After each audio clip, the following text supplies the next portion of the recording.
आपण प्रार्थना करू. हे सर्व समर्थ थोर आणि पैशाश परमेश्वराचे बाप्पा, या तुझ्या पवित्र सप्ताहामध्ये हा मंगळवार तू आम्हाला दाखवलास. उपकार मानतो देवप्पा, तुला धन्यवाद देतो. हे सर्व समर्थ देवप्पा, तुझ्या वचनाची भाकर म्हणत असताना हे प्रभू तू आम्हाला राहा. तुझं वचन तू आम्हाला समजावून सांग, ते आमच्या अंतःकरणात रुजू दे, त्याला पवित्र आत्म्याची फळे येऊ दे आणि तुझं गौरव होऊ दे. ही लहान प्रार्थना आमचा धन्य जाणारा प्रभू श्री ख्रिस्ताच्या द्वारे मागतो मी बाप्पा, आमेन. आज या पवित्र सप्ताहामधला मंगळवार आणि आपण मत्तई शुभवर्तमान याचा 21वा अध्याय 18 पासून 22 पर्यंत वाचलेली वचनं आहे. मग तो सकाळी परत नगरास येत असता त्याला भूक लागली. म्हणजे येशू ख्रिस्त मंदिरामध्ये येत होता, पुन्हा ते जैतुनाच्या डोंगरावर जात होते, तिथं विश्रांती घेत होते आणि सकाळी ते पुन्हा मंदिरामध्ये येत होते. आणि सकाळी पुन्हा ते मंदिरामध्ये येत असताना वाटेत त्यांना एक अंजिराचं झाड दिसलेलं आहे. आणि ते अंजिराचं झाड असं होतं की ते पानांनी पूर्ण भरलेलं होतं, बहरलेलं होतं. आणि त्याला असं वाटलं येशू ख्रिस्ताला की याच्यावर फळ मिळेल. आणि येशू ख्रिस्त आपल्याला या दाखल्यातून काही शिकवू इच्छितो की प्रभू येशू ख्रिस्ताला या झाडावर एकही फळ दिसलं नाही, मिळालं नाही. आणि मग प्रभू येशू ख्रिस्ताने त्या झाडाला म्हटलं की यापुढे तुला कधीही फळ नाही हो, आणि ते अंजिराचे झाड ताबडतोब वाळून गेले. हिरवगार झाड असणं हे आशीर्वादाचं लक्षण आहे. पानांनी पूर्ण बहरलेलं टवटवीत असलेलं झाड हे सुबत्तेचं आणि चांगलं आणि देवाच्या कृपेचं लक्षण आहे. आणि अशी देवाची कृपा असूनही जर फळ नसेल तर मग ते देवाला न आवडण्यासारखं आहे. आपण एक वचन वाचूया. लोककृत शुभवर्तमान 12वा अध्याय 48वा वचन. लोककृत शुभवर्तमान 12वा अध्याय 48वा वचन.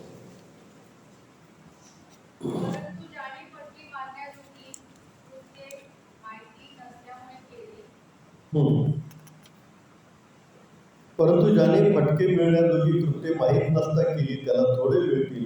ज्या कोणाला पुष्कळ दिले आहे त्याच्याजवळ पुष्कळ मागण्यात येईल, आणि ज्याच्याजवळ पुष्कळ ठेवले आहे त्याच्याजवळ पुष्कळ अधिक मागतील. ज्याला पुष्कळ दिलं आहे त्याच्याकडून पुष्कळ मागण्यात येईल. जर देवाने कृपा पुरवलेली आहे आणि ती विपुल आहे, भरपूर आहे, पुष्कळ आहे, तर तुमच्याकडून देव पुष्कळ फळांची अपेक्षा करतो. जर झाड बहरलेलं आहे, टवटवीत आहे, सर्व हिरवं पानांनी भरलेलं आहे, तर त्याला पुष्कळ फळं देवाला पाहिजे. जर देवाने आपल्याला कृपा पुरवलेली आहे, दया दाखवलेली आहे, आपलं जीवन हे सुबत्तेचं, त्याच्या दयेने, कृपेने, आशीर्वादाचं झालेलं आहे, तर आपण त्याला पुष्कळ फळं दिली पाहिजे. पुष्कळ दिलं आहे तर त्याच्याकडून पुष्कळ मागण्यात येईल. एक उदाहरण सांग. कोलगेट हा मनुष्य आपल्याला माहिती आहे, आपण कोलगेट टूथब्रश असतो नाही का. तर तो कोलगेट हा मनुष्य यंग असताना, तरुण असताना त्याला जॉब पाहिजे होता आणि तो चर्चमध्ये गेला.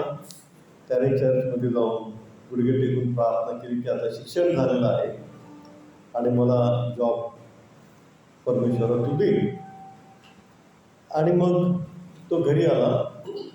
थोडे दिवस आणखी असाच तो प्रार्थना करू लागला की मला परमेश्वरातून जॉब दे. चर्चमध्ये पुन्हा पुढच्या रविवारी गेला, पुन्हा प्रार्थना केली, पुन्हा घरी गेला. असं काही दिवस चाललं आणि नंतर त्याला कळालं की त्याच्या घरी एक पत्र आलेलं. ते पत्र त्यांनी बघितलं वाचून, तर त्याच्या मित्राचं होतं. आणि मित्राचं असं पत्र होतं की त्याचा मित्र साबण कंपनी चालवत होता स्वतः, आणि त्याला इतकी मोठी ऑर्डर आली होती की एक ऑर्डर तो पूर्ण करू शकत नव्हता. आणि म्हणून त्याने काय केले, याला मदतीला बोलवलं की तू इकडे ये आणि हे जे 1 युनिटचं काम आहे ते तू सांभाळ, एकटा सांभाळ आणि ते तू मला करून दे, मला मदत कर. आणि मग हा तिकडे गेला त्या मित्राकडे, त्याच्या सोपच्या फॅक्टरीमध्ये त्यांनी काम केलं. त्याने ते पूर्ण युनिट सांभाळलं आणि ते पूर्ण माल त्यांनी बनवला आणि तो कसा डिस्पॅच होतो, कशी ऑर्डर असते, कशी ऑर्डर सप्लाय केली जाते, हे सगळं त्यांनी पाहिलं आणि शिकला. मग त्याला आयडिया आली की एज्युकेटेड असल्यामुळं टूथपेस्टचा फॉर्म्युला त्याला माहिती होतं, प्रोडक्शनची आयडिया त्याला आली होती आणि त्याने टूथपेस्ट बनवण्याचं ठरवलं आणि त्याने ती कोलगेट टूथपेस्ट बनवली आणि मार्केटमध्ये त्याला ऑलरेडी आयडिया आल्या होत्या.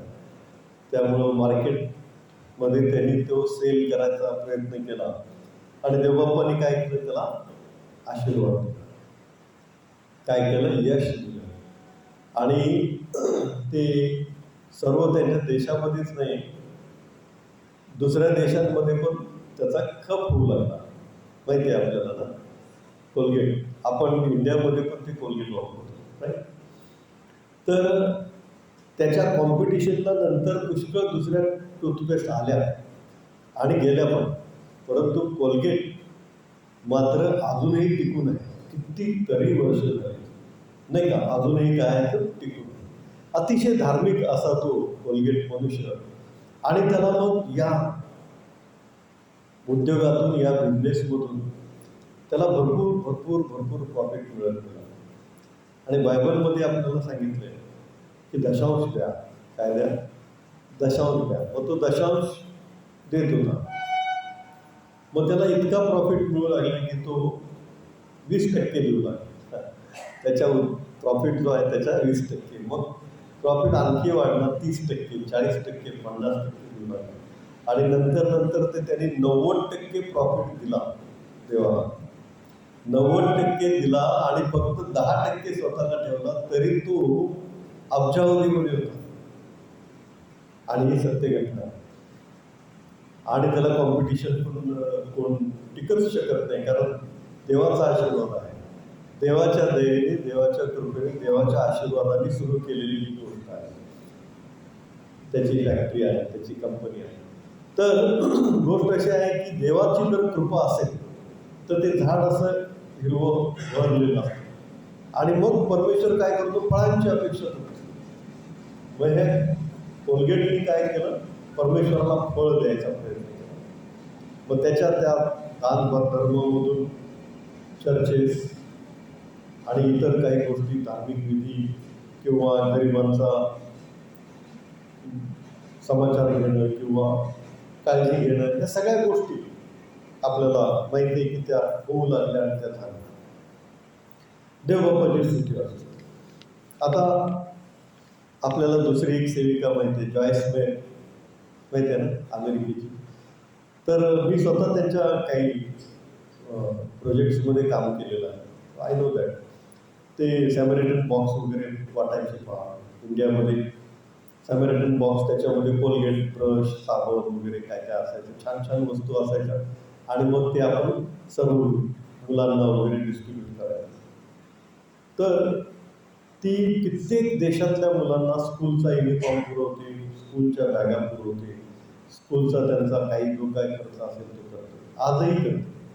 म्हणजे खूप परमेश्वराने तिला दिला आणि परमेश्वराच्या सेवेमध्ये पण तिने पुष्कळ दिला आहे, देत आहे आणि द्यायचा प्रयत्न करत आहे. म्हणजे काय आहे, फळ पाहिजे. आपल्याला माहिती आहे पंडिता रमाबाई यांनी पण पुष्कळ अनाथ मुलं, तुम्ही गेला असाल ना केडगावला गेला असाल, ते केडगावला बघितलं तर आंधळ्या बायका, आंधळ्या स्त्रिया जवळजवळ 500 आहेत. 500पेक्षा जास्त अनाथ मुलं आहेत तिथे. मी तिथं 10वीच्या मुलांना परीक्षा आली की शिकवायला जायचं काही वर्ष. एक दिवस अख्खा दिवसभरचं सेशन नसायचं मला. मग तिथं ते शिकून झालं की दुपारी जेवणाच्या वेळेला वगैरे आम्ही इकडे तिकडे फिरायचो. त्यांचे कोऑर्डिनेटर्स वगैरे, अगदी त्या ऑस्ट्रेलियन मिशनरी ज्या मेन होत्या त्यांना पण मी भेटलो. तर हे सर्व करत असताना जे आहे ते एकदा तर त्यांनी असं सांगितलं की लहान मूल जन्मलेलं तिथे टाकून गेले. ते कोणी टाकून गेलं माहीत नाही, त्यांना आम्ही सांभाळलेलं आहे असं त्यांनी सांगितलं. असं पण सांगितलं की काही स्त्रिया आल्या आमच्याकडे, त्या प्रेग्नंट होत्या, आम्ही त्यांची काळजी घेतली, डिलिव्हरी झाली, मूल झालं आणि त्या गेल्या, असं पण त्यांनी सांगितलेलं आहे. मग ह्या सर्वांची काळजी घेण्याचं काम जे ते पंडिता रमाबाईचं आश्रम करतो ते किती मोठं काम आहे. म्हणजे आपल्याला जर देवाने पुष्कळ दिलं तर आपल्याकडून पुष्कळ फळांची अपेक्षा परमेश्वर करतो. आणि जर कृपा देवाने पुरवलेली आहे आणि जर आपण फळ नाही दिलं देवा, तर मग मात्र देव आपल्याला ते आवडत. बायबलमध्ये एक उदाहरण आहे आपलं दावीदाचं. दावीद तर मेंढर राखला आहे की नाही. परमेश्वराने त्याला बोलवलं आणि परमेश्वराने त्याला बोलवून त्याला काय केला, अभिषेक केला.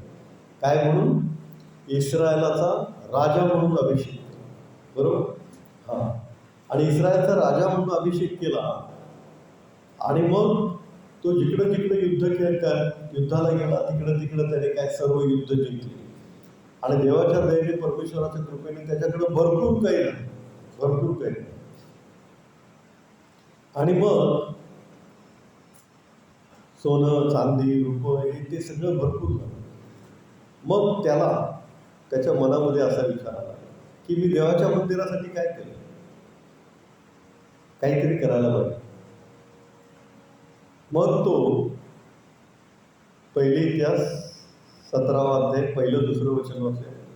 पहिले इतिहास 17वा अध्याय 1-2 वचन.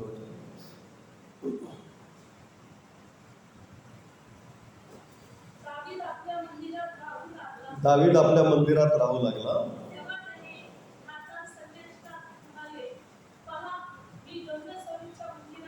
हा, तो नातान संदेश त्याला म्हणाला, पहा मी गंधर्वच्या मंदिरात राहत आहे.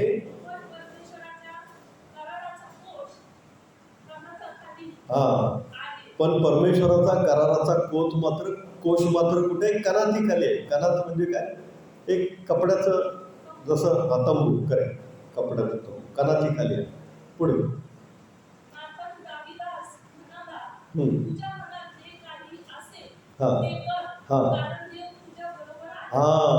तुझ्या मनात जे काय आलेलं आहे चांगला विचार की देवाचा कोश कनाती खाली आहे, मला त्याच्यासाठी काय बांधायचं आहे? मंदिर बांधायचं. हा जो विचार तुझ्या मनात आलेला आहे तो चांगला विचार आहे, तू ते तसं कर, कारण देव तुझ्या बरोबर आहे. मग हा विचार नुसता त्याच्या मनात आला तरी तोच अध्याय 8वं वचन वाचा.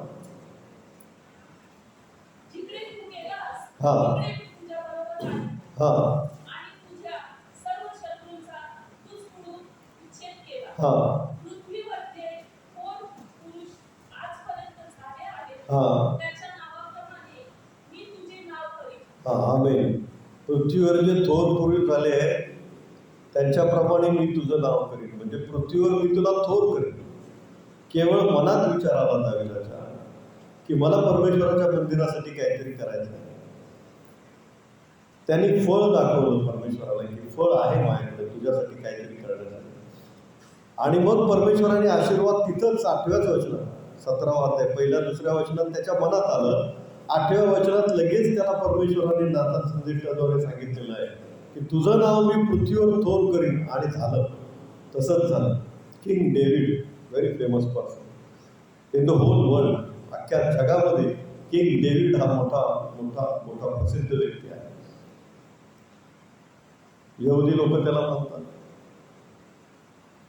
मुस्लिम लोक त्याला मानतात, ख्रिश्चन लोक पण त्याला मानतात. यहुदी लोक दाऊद राजा, मुस्लिम लोक दाऊद राजा, ख्रिश्चन लोक दावीद राजा. ऐक, तर सर्व लोक काय करतात? त्याला मानतात. आणि तो पृथ्वीवर त्याचं नाव परमेश्वराने थोर केलेलं आहे. बहर आहे, पुष्कळ काही दिलेलं आहे, पुष्कळ परमेश्वर मानतो.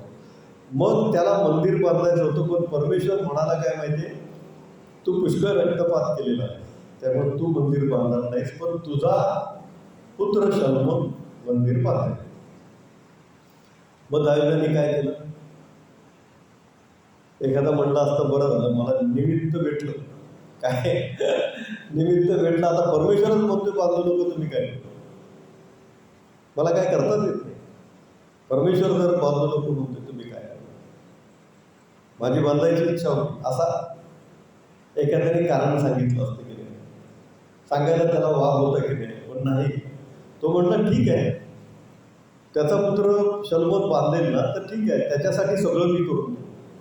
सगळी सोय, सोन्यापासून, रुपयापासून, दगडापासून, लाकडापासून सगळ्याच्या सगळी सोय मंदिरासाठी कुणी केली? दाविदाने सगळी सोय करून ठेवली.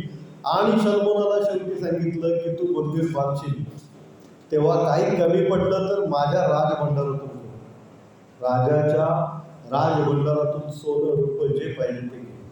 ही आज्ञा त्याने दाविदाने काय केली? शलोमोन. म्हणजे परमेश्वर त्याला म्हणाला तू मंदिर बांधणार नाहीस, परंतु तो नाराज नाही झाला. आणि ते एक निमित्त असते की बाबा जाऊ दे, आता नाही म्हणाला परमेश्वर तर मी राहू दे. एक निमित्त त्याला मिळालं होतं, परंतु त्याने तसा नाही विचार केला. त्याने असा विचार केला की ठीक आहे, त्याचा पुत्र शलोमोन बांधतोय ना, मग त्याच्यासाठी सगळी सोय करून दिली. आणि त्याने ती सोय केली. हे काय आहे? बहरलेल्या हिरव्या झाडांनी दिलेलं परमेश्वराला काय आहे? फळ आहे. पंडित रमाबाईंनी दिलेलं फळ आहे, जॉयस मेयर यांनी दिलेलं फळ आहे, दावीद राजांनी दिलेलं फळ आहे, कोलगेट यांनी पण दिलेलं फळ आहे. आपण एक वचन वाचूया, अनुवाद 6वा अध्याय 4-5 वचन.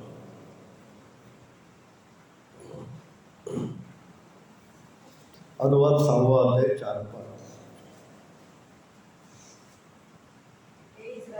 हे इस्रायला श्रवण कर,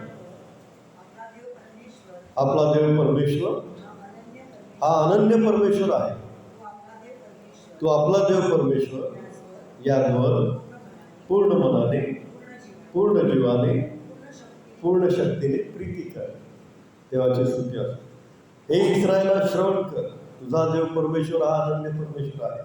तो आपला देव परमेश्वर यावर पूर्ण जीवाने, पूर्ण मनाने, पूर्ण शक्तीने प्रीती कर. आणि हीच आज्ञा सर्वात मोठी आहे असं येशू ख्रिस्तांनी नव्या करारामध्ये आपल्याला शिकवलं. मत्तय 22:37-38 मध्ये एकाने त्या प्रभू ख्रिस्ताला प्रश्न विचारला की सर्वात मोठी आज्ञा कोणती? मत्तय 22:37-38. तो आपला देव परमेश्वर यावर पूर्ण मनाने, पूर्ण जीवाने, पूर्ण शक्तीने प्रीती कर आणि तशी आपणावर, तशी आपल्या शरीराला प्रीती कर. ही सर्वात मोठी आज्ञा आहे असं प्रभू ख्रिस्ताने त्याला काय दिलेलं आहे? उत्तर दिलेलं आहे. वाचा मत्तय 22:37-38.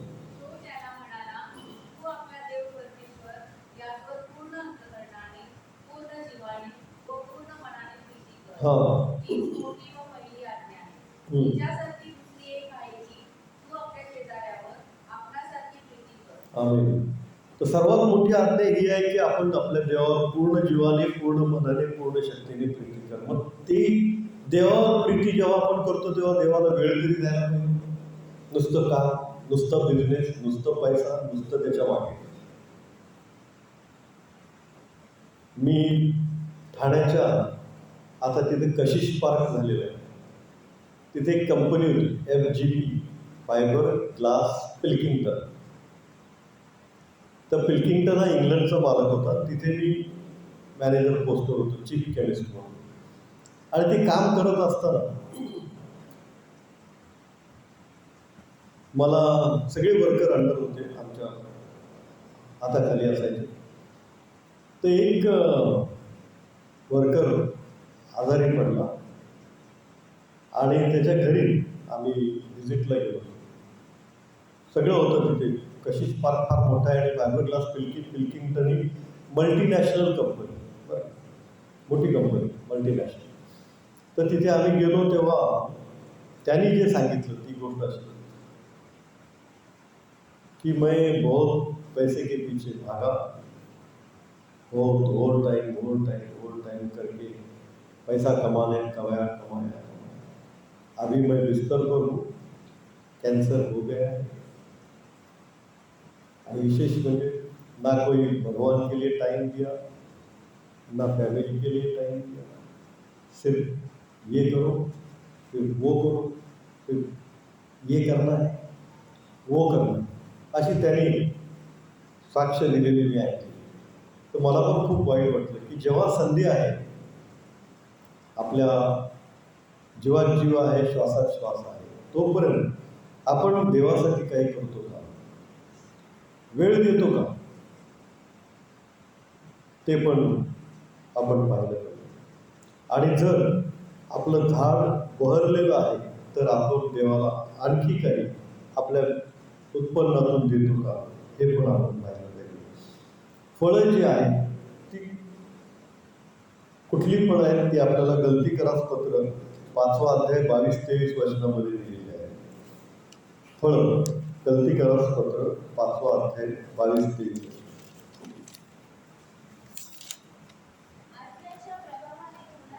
आत्म्याच्या द्वारे निष्पन्न होणारे फळ प्रीती, आनंद, शांती, सहनशीलता, ममता, चांगुलपणा, विश्वासूपणा, सौम्यता, इंद्रिय दमन हे आहे. अशा विरुद्ध नियमशास्त्र नाही. जो बहरलेला आहे, देवाची कृपा पावलेला आहे आणि जो देवाला वेळ देतो, जो देवाला प्रीती करतो, जो मनापासून देवाला मान देतो, त्याच्याकडे ही पवित्र आत्म्याची 9 फळं असतात किंवा यातली काही फळं त्याच्यामध्ये पाहायला मिळतात. फॉर एक्झाम्पल प्रीती म्हणजे आपलं त्या मनुष्याचं किंवा स्त्रीचं बोलणं अतिशय सॉफ्ट, मृदू, नम्रतापूर्वक असतं. आनंद, कुणाला च्या जीवनामध्ये काही आनंद झाला तर ते आनंदाने सहभागी होतात. त्यांच्यामध्ये शांती असते, म्हणजे त्यांना राग येत नाही किंवा ते चिडत नाहीत किंवा शांती, सहनशीलता, कुणी काय बोललं तरी ठीक आहे, ओके, सहनशीलता असते. ममता, जसं आई आपल्या लेकरावर प्रेम करते तसं ममता असते. चांगुलपणा असतो, आपण कुणाचंही चांगलं योजलं पाहिजे, कुणाचंही चांगलं होतंय का हे बघितलं पाहिजे. आपल्याकडून जर कोण कुणाचं चांगलं होत असेल तर ते आपल्याला करता आलं पाहिजे. विश्वासूपणा, सौम्यता, इंद्रिय दमन ही 9 फळं जी आहेत ती आपल्यामध्ये दिसून येतात. आणि पवित्र आत्म्याची फळं आहेत. जे झाड पाण्याच्या प्रवाहावर लावलेले असते, जे आपले हंगामी फळ देते, ज्याची पाणी कमवत नाही, अशा झाडासारखा तो आहे. ओके, पाण्याच्या प्रवाहावर लावलेल्या झाडासारखं आपलं जीवन असलं पाहिजे, पानांनी बहरलेलं आणि सर्व फळांनी बहरलेलं असं आपलं जीवन असलं पाहिजे. मी देवासाठी काय करू असा प्रश्न आपल्याला पडला पाहिजे आणि देवाच्या सेवेमध्ये आपला कसा तरी कुठेतरी कसाही सहभाग असला पाहिजे. आपण पूर्ण मनाने, पूर्ण जीवाने, पूर्ण शक्तीने देवाला जेव्हा प्रीती करतो तेव्हा ही पवित्र आत्म्याची फळं आपल्याला प्राप्त होतात. आणि प्रीती जेव्हा आपण देवावर करतो तेव्हा एकमेकावर पण आपली प्रीती असते. तेव्हा या बहरलेल्या झाडाचे फळं असण्याचे आशीर्वाद तुम्हाला देऊ. आपल्याला एक बायबलमध्ये उदाहरण पण दिलेलं आहे, श्रीमंत मनुष्य आणि दरिद्री लाजर. हो की नाही? तो श्रीमंत मनुष्य शेवटी या अंजिराच्या झाडासाठी झाला, आहे की नाही? फळच नाही, परमेश्वराला त्यांनी फळं दिलंच नाही. त्याच्याकडं सगळं होतं, भरपूर होतं. तो जर म्हणत असता की बाबा याला कुठल्या तरी वैद्याकडे घेऊन जावा, तो भिकारीला जो लाजार होता ना त्याच्या दारात पडलेला होता आणि त्याचं उष्ट कर्कट खात होता, कुठल्या तरी वैद्याकडे घेऊन जावा, याला गोड वगैरे उठले, त्याची काळजी घ्या, काय पैसे असतील ते मी देतो, असं जर तो म्हणला असता तर ते देवाला एक फळ दिल्यासारखं झालं असतं. पण ते त्यांनी केलं नाही आणि परिणाम या निष्फळ अंजिराच्या झाडासारखा झाला की तो नरकात गेला आणि लाजार मात्र कुठे गेला, स्वर्गात गेला.